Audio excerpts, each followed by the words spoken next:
The 2024 Paris Olympics are officially over. The Olympics had its share of unforgettable moments, some for the good. We call that swerving in the hood. Lane to lane. And some for the bad. Oh, no. From bad to worse. These games had it all.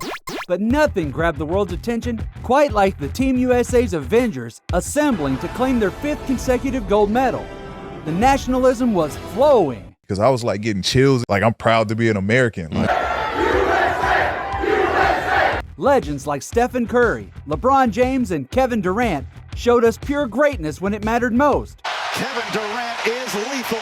This journey was far from easy, as it took heroic efforts by the Big Three to grab gold. Curry for the lead. Oh! Kaboom! Witnessing what could possibly be the greatest basketball team ever assembled was truly special. One of those life experiences that will make you look back and think about where you were when Steph Curry hit the dagger three while covered by 2 French players straight into the night-night pose. French broadcasters couldn't even watch as one said, "The devil named Curry is hurting us. How is this possible?" Pardon my attempted French. I like your accent. I want to learn how to talk like that. Chef Curry's shining grin is sure to haunt French basketball fans for the next 4 years. But these incredible moments and players that made the 2024 Olympics so absolutely special and memorable make looking ahead to the 2028 Olympics feel daunting. LeBron James is 39 years old, Kevin Durant 35, and Steph Curry 36. It seems unthinkable for these three to return together again. Curry already mentioned this is his one and only Olympic trip. It's a one and done, baby. USA all the way. Can we really be confident that Team USA is in good hands moving forward? We've heard for years that the world is catching up, but these Olympics showed us just how truly close the gap has become. Could 2028 be the doomsday that ends the Team USA's dominance once and for all? When Team USA's roster was first announced, what if everyone could come together? What if America's greatest basketball players all stacked on one team? This summer, the dream comes true. At the Paris Olympics. The headlines were buzzing with confidence. Almost every report predicted they'd dominate every team they faced. Analysts were predicting blowouts in every game. This is the best collection of talent in Team USA history. But this team, I think, is unbeatable. And the comparisons to the '92 Dream Team were non-stop. This Avengers squad was labeled completely unstoppable. But then, reality hit. Team USA looked shaky in some close showcase games against South Sudan and Germany. And he scores! He's a man. The King's flex! And suddenly, the narrative began to change. Fingers were pointed at playing time of certain players and the coaching of Steve Kerr. Joel Embiid called his teammates old and not the same players they used to be. The talent that's on the US team, you also got to understand, like, most of those guys are older. Like, the athletic LeBron and the dominant that he was a couple of years ago is not the same. Even Charles Barkley chimed in, criticizing Steve Kerr's coaching and making bold statements about his expectations for the team. Listen, if they lose, we can't let them back in the country. We can't. I told them they can't come back. It wasn't the dream team-like run that was predicted. However, these so-called old guys figured it out. Kevin Durant returned from injury just in time for the opening group play game against Serbia. Durant shot nearly perfect by finishing 8 for 9 with 17 points. The team started to show life and gain momentum in some consecutive blowout wins. That road led to stiff competition in a rematch semifinal game against Serbia. It took an almost Olympic scoring record 36-point game from Curry and a 16-point triple-double game from LeBron James to beat Nikola Jokic and Bogdan Bogdanovic in an absolute nail-biter. The USA clawed their way back from a 17-point deficit to win one of the most exciting games in Olympic basketball history. And the gold medal game against France? It demanded nothing less than similar heroics. Steph Curry dropped 24 points, all from behind the arc, hitting 4 clutch three-pointers in the final 2:48 to seal the victory and the gold. Curry hit 17 three-pointers and averaged 30 points in the last 2 games of the Olympics.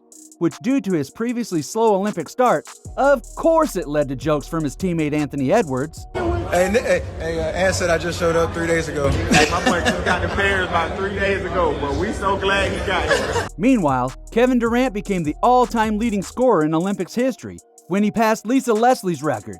He also claimed his 4th gold medal, overtaking Carmelo Anthony to become the most decorated men's basketball player ever. Durant wrapped up the Olympics averaging 13.8 points, 3.2 rebounds, and 2.3 assists. LeBron finished with 66% shooting and averaged 14.2 points per game, 6.8 rebounds, and 8.5 assists. The 3 oldest players on the team led the team in points, rebounds, and assists. Team USA did exactly what everyone expected. They went out and grabbed that gold medal. The celebration was short-lived, as drama broke out after LeBron James was given the Olympics MVP award. LeBron James was the MVP. He's the one that ultimately captured MVP for the Olympics, being named Olympics MVP. I thought Steph Curry deserved it. Many people felt that LeBron didn't earn the award, and it should have gone to Steph instead. NBA veteran Stephon Marbury made sure to voice his feelings about the matter after LeBron snubbed him in Paris. And even a week later, everyone is still stuck on Jason Tatum and his lack of playing time. I don't care what anybody says. There's no excuse to not play Jason Tatum in 2 games. Which brings us to 2028 and the future of Team USA. The stars who carried the team through the most crucial moments this year likely won't be on the roster in 2028. Or if they are, they might not be the dominant players they were this time around. But then again, we're talking about superhuman freaks of nature, so never say never with these guys. Each USA gold medal winning team has traditionally been led by older veterans to allow a type of passing the torch to the next generation. During this Olympics, it didn't quite feel like that happened on the court. There were a few exceptions to that. Anthony Edwards, who many consider the future face of the league. I'm serious, though. You think I'm joking. I'm serious. Bam Adebayo, and Devin Booker.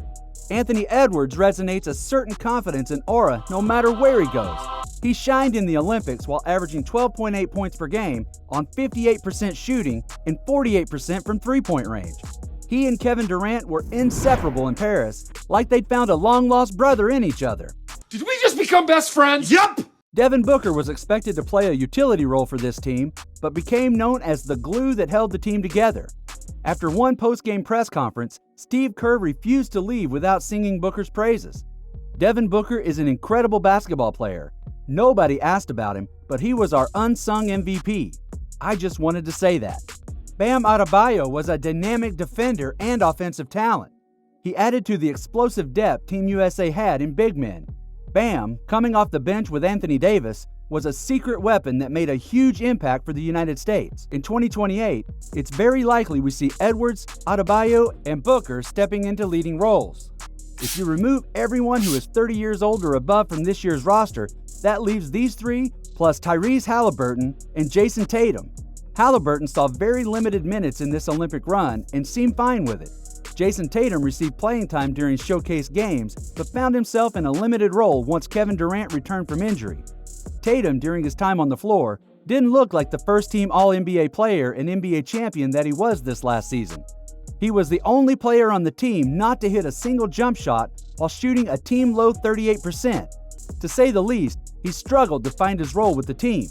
After these Olympics, I'm not sure how excited he would be signing himself up for another run under Coach Kerr. That being said, with how incredibly tough the ride was for USA this year, can these 5 stars take the reins in those crucial moments in 2028? Many people didn't feel like they saw that from them this year. You're already going to be looking at a team that's got less talent. We haven't really seen evidence that these other guys are going to be able to get to the level. That doesn't mean these players can't adapt and grow into those roles over the next 4 years.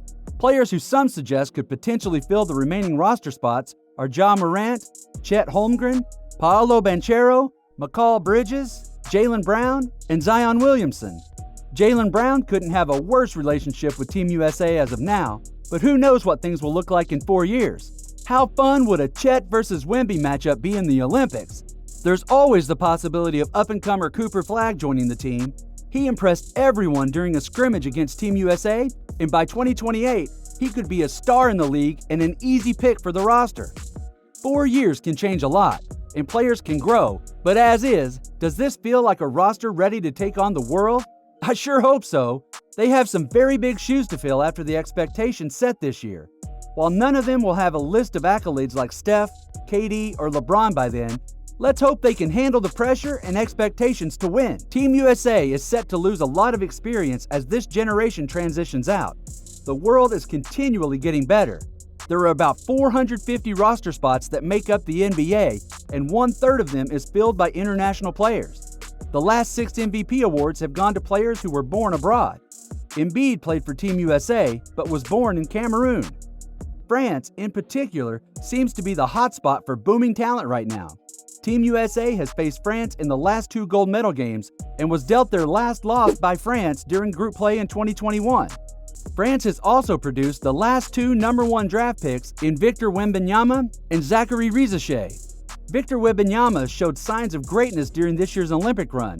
He fell flat in the gold medal game when his team needed him the most by missing 2 crucial 3-pointers. Wemby very clearly took this loss very hard, but remains confident in his skills and progress. After the game, he told Mike Finger of the San Antonio Express News, "I'm learning, and I'm worried for the opponents in a couple of years." Mike asked, "In FIBA or the NBA?" Wemby replied confidently, "Everywhere." In 2028, Wemby will be coming off his 5th NBA season. Judging from what we have seen so far, he could possibly be the best player in the world by then. That's a scary thought for Team USA. Jokic will be 33 and Bogdanovic will be 35. Jokic has already proved to be a major threat and arguably the best player in the world. It will be interesting to see how his conditioning holds up as he ages. South Sudan also made waves this year, proving that with basketball's growth worldwide, the next major threat could come from anywhere. One thing is clear, the USA has one of the largest pools of talent and has dominated Olympic basketball for over 30 years now. But these recent Olympics made it obvious that the road to gold is no longer a walk in the park. The Olympics can't be treated as your average 2K pickup game. As the global competition heats up, Team USA will need to keep improving and take the rest of the world seriously. If they don't, their reign could come to a dramatic end in 2028, setting the stage for a potential doomsday.